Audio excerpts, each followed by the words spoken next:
the World Health Organization is using the whole world right now as a giant research project, and we are all their lab rats. And I'm going to be talking about that today because I am sick and flipping tired of this. Okay, I'm sick and flipping tired of them making it look like we're just doing what's right for you. We're just doing what's right for the people. You won't own anything and you'll love it. We're doing this for the health. We just want to protect you guys and make sure if anything happens again, you'll be protected. And it's nonsense. It's absolute, total and utter nonsense. In fact, I would go right now at the beginning of the video to suggest that everything that's just happened over the last 2 years in and of itself was a research project. Yes, because I was thinking, I'll tell you guys how I got here. First of all, it's kind of obvious because, I'll tell you how I got here.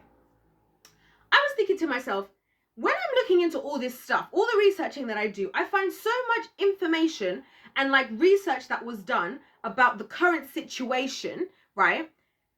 So soon and so quickly for something we weren't expecting. Now, I myself have also done research, as it happens. I actually happen to have a degree in chemistry. And I know some of you guys know that and you probably think I'm showing off about it, but I say this because sometimes when I'm talking, people just look at me like, oh, she's got a baby face and she's excitable, so she's probably not very smart. So I just have to let them know that I am actually pretty smart. I'm just very charismatic as well. Praise be to the Lord. He is very abundant and generous with his gifts. So, as I was saying, I have done research myself, and as I've done research, I know how long it takes to actually, and I haven't even done the level of research that it would take to make some of the claims that these World Health Organizations and all these science experts and whatnot that they bring onto the news and stuff, right? I haven't even done research up to that level. To the level that I've done it, I know it doesn't happen that fast as everything that has happened. And so to me, that suggests they already were preparing for this. They already knew what they were doing and they wanted to test it out. They wanted to test everything that they had out on us. We are the lab rats. We are the guinea pigs. It's us. Us, the average person, is the lab rats. And that's why it's so interesting how they sometimes give the information like, oh, we found that this group of people, so-and-so group of people is more affected by this. And I'm like, first of all, right, as somebody, like I said, who's been at a university studying a scientific subject, the amount of work it would actually take to, okay, this is happening. Now we need to choose, we need to decide what the hypothesis is going to be. What's the thesis about? What we're researching. We've got to decide the title. We've got to come together. We've got to decide why this is this. We've got to research the background into this to create an introduction and an analysis of why we're doing this. Now we have to plan the method as to how we're going to make this thing happen. How we're going to do it. How we're going to analyze it. Now we need to also analyze the data. Included into that is finding the people to do it, finding all of these students. So it's a bit like, and I get it, some people are probably going to say, well, they probably just were working on one thing and then turned over to the other thing. Yes, that probably happened as well. However, it's very odd to me just how quick we are to have so much information. I mean, I was quoting in one of my previous videos, I was quoting the one, what was it? The one about cloning. Well, no, not about cloning. The one about Justin Bieber.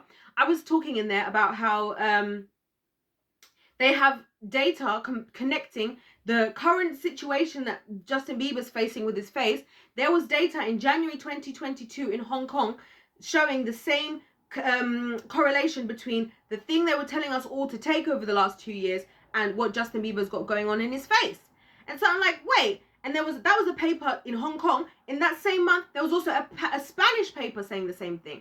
So it's like, bearing in mind the World Health Organization is all the world leaders, the world health leaders coming together. Oh my gosh, sorry. Woo. Your girl's excitable today. All the health leaders are coming together.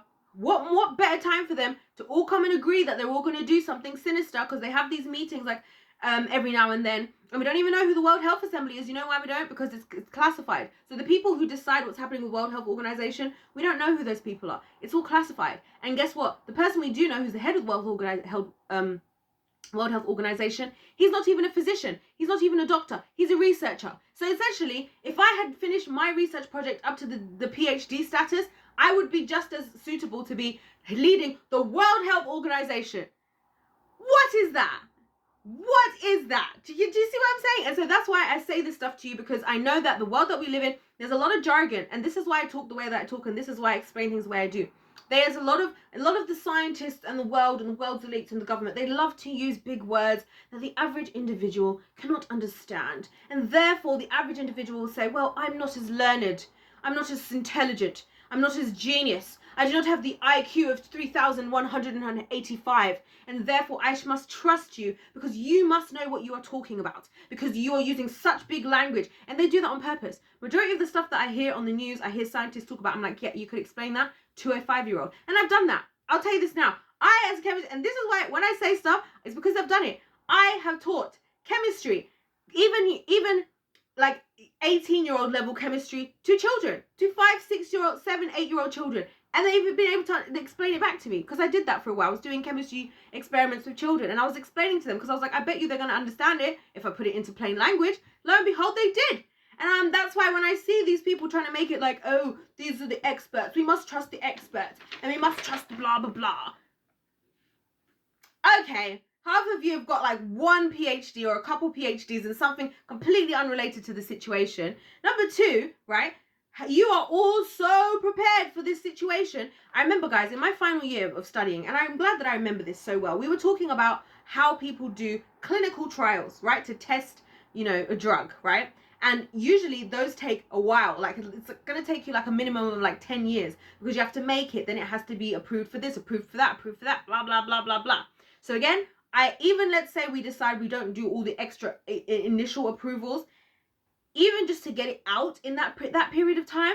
I mean, for me, I'm feeling for places like India, where I know they've been using India as guinea pigs for a while. They've been using all of us really, just in different ways for different things. Different countries suit different problems, suit different experiments at this point. I honestly just think the World Health Organization is meeting up and saying, okay, so England would be a great place to do this research. So why don't we go and send this plague over there? And then the United States would be a great place for us to test out the fentanyl situation. So we're gonna give the mafia and the cartel and all the illegal people this fentanyl to go and be searching around so we can see how fentanyl actually reacts with people. Then we're going to send this medication over to Africa and claim that it's to help with malaria. This is what I think they do.